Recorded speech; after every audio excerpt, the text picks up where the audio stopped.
नमस्कार, मैं हूं आपके साथ अंश शर्मा।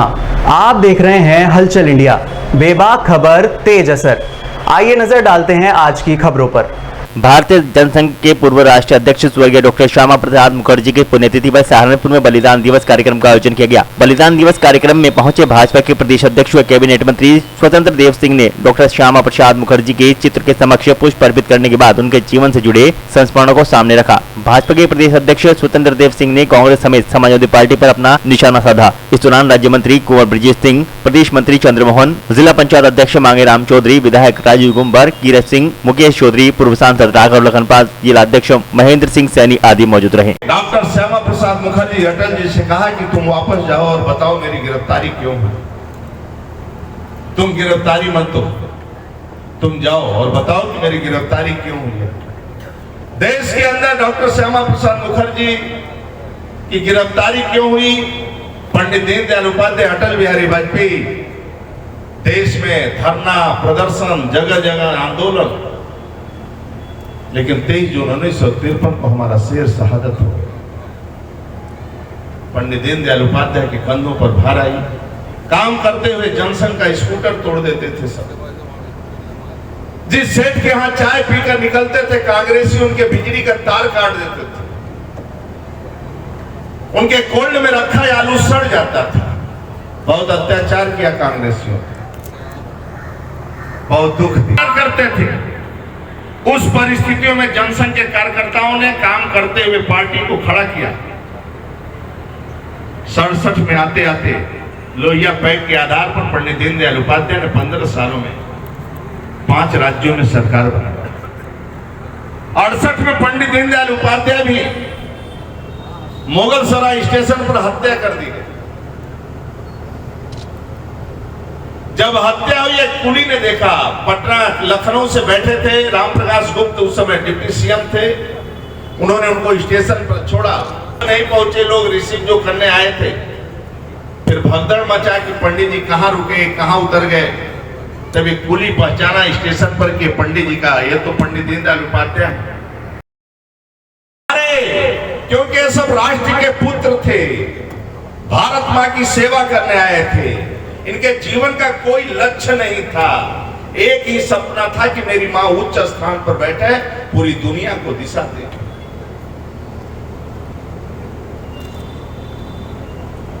भोजन मिला कि नहीं मिला, कपड़ा फटा है कि क्या है, ऊपर से सदरी भी कोई बनवा कर सिलवा दिया, तब भी चलते रहे काम करते हुए।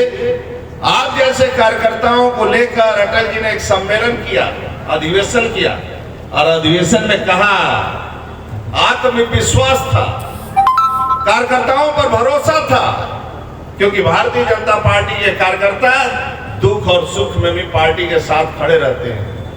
जातिवाद, क्षेत्रवाद, व्यक्तिवाद, परिवारवाद, वंशवाद से ऊपर होते हैं, क्योंकि इनके कंधों पर इस राष्ट्र का भार है। उन्होंने कहा, अंधेरा छटेगा, सूरज निकलेगा और कमल खिलेगा। और अटल जी ने कमल खिलाए मित्रों देश के अंदर, और देश में सरकार बनाई। और पहली बार सरकार बनाने के बाद जो पंक्ति के अंतिम, पंडित दीनदयाल उपाध्याय का सपना, पंक्ति के अंतिम व्यक्ति को मान सम्मान, भरपेट भोजन, जिस स्थान पर सीसी सड़कें नहीं थी,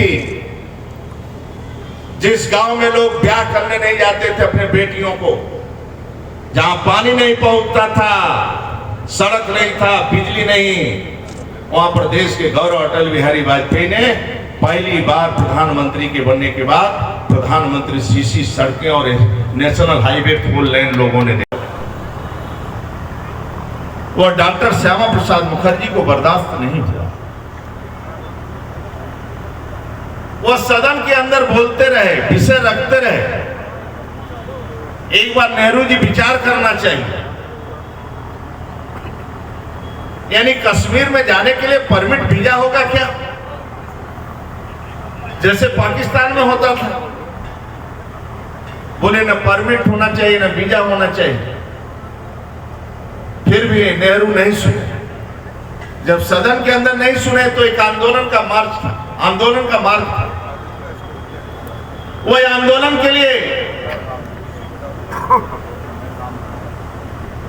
सक्रिय हुए और मार्ग चुना उन्होंने। उनके मित्रों ने समझाया कि पंडित जी जनसंघ की अभी आपने नींव रखा है, 21 अक्टूबर 1951 को जनसंघ का नींव रखा है और अभी आंदोलन करने की आवश्यकता नहीं है। और शेख अब्दुल्ला नेहरू मिले हुए हैं कश्मीर से, वापस नहीं लौटेंगे। पंडित जी माने नहीं, उन्होंने कश्मीर के लिए मार्च कर दिया। देश के गौरव अटल बिहारी वाजपेयी साथ में थे, उनके सचिव के रूप में।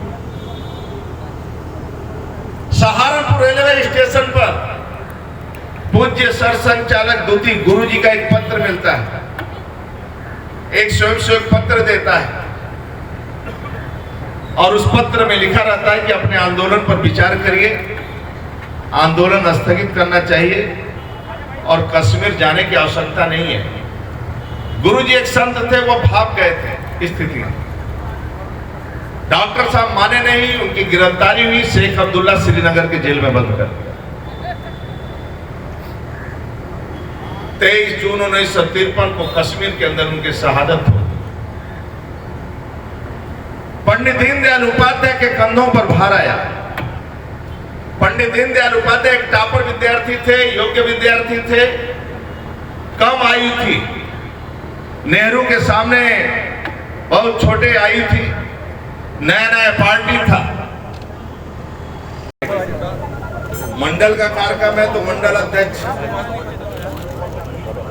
अध्यक्षता करेगा, मंडल का महामंत्री संचालन करता है। जिले का कार्यक्रम है तो जिला अध्यक्ष अध्यक्षता करता है, जिले का महामंत्री संचालन करता है।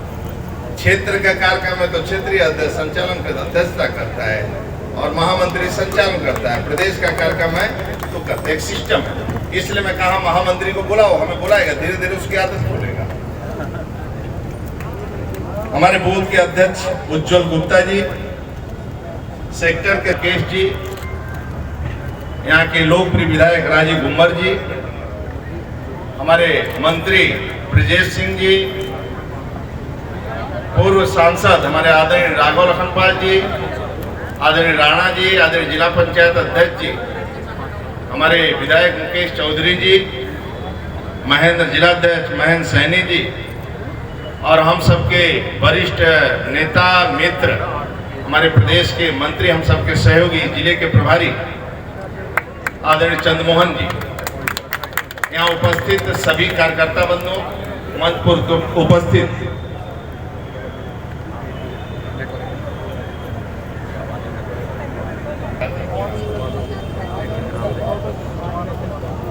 सभी मंच पर उपस्थित सभी कार्यकर्ता बंधु,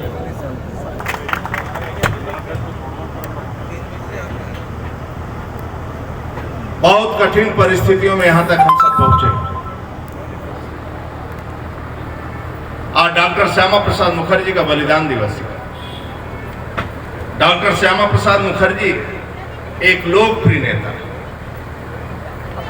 जिनके नाम का सम्मान पूरे बंगाल से लेकर देश में होता था। जिस समय वह नेतृत्व करते थे तो उनके नेतृत्व में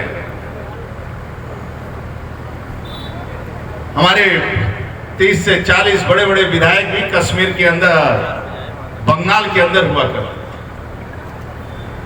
केंद्र में वह कैबिनेट मंत्री थे।